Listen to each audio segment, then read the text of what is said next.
Hey guys, Todd Kline here. I want to take a moment to talk to you about the Coolbaits Down Under Underspin. For me, it's my favorite underspin on the market, and a couple things I want to point out to you why it's my favorite. First and foremost, it's got the double ball bearing swivel underneath here. Most baits out there on the market that have this underspin just have one, and why it's better to have two is at a very slow speed, that blade still kicks underneath there. And a lot of times I like to cast it out, especially in the wintertime, let it sink all the way to the bottom, and just a real slow tick on that bottom, and that has that blade still spinning. And so that to me is where it separates itself on the market. It also, I like the fact that it comes all the way from a 1/2 ounce down to a 1/8. For me, a lot of times my favorite is the 1/8. Reason being I like going so light, even in 30-foot of water, is because it makes you fish slow. And even sometimes I'll open up the bail and let it sink back down to the bottom, and just the slowest of speed, that blade's kicking. I usually pair it up.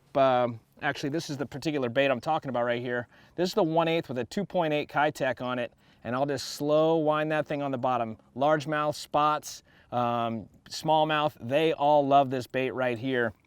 And the other thing that's unique about this bait, with that, the balance of the head and the way that they've got those double ball bearing swivels on there, is that you can burn it. So when the fish are real active, you fire it out and you can burn that thing across the surface and it'll run true. And if your bait starts to roll, those fish, most of them are pretty smart and they're gonna turn off. This thing's running true, they'll come up, they'll commit to it. So for me, I'm sure there's other ways you can fish it, but that's how I prefer to fish it, either on the burn when they're real active or real slow on the roll.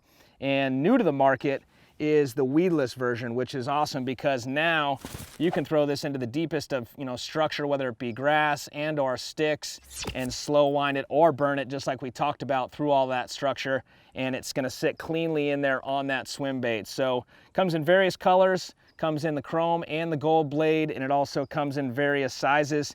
In addition to the down underspin, there's a darter, which is fantastic. Not always do they want to commit to that blade. They want something more natural. That's where you go to this, whether you want to go to the weedless or just the regular hook. It's got, both of them have that unique baitkeeper on there. You guys can check out all the sizes, all the colors on tacklewarehouse.com.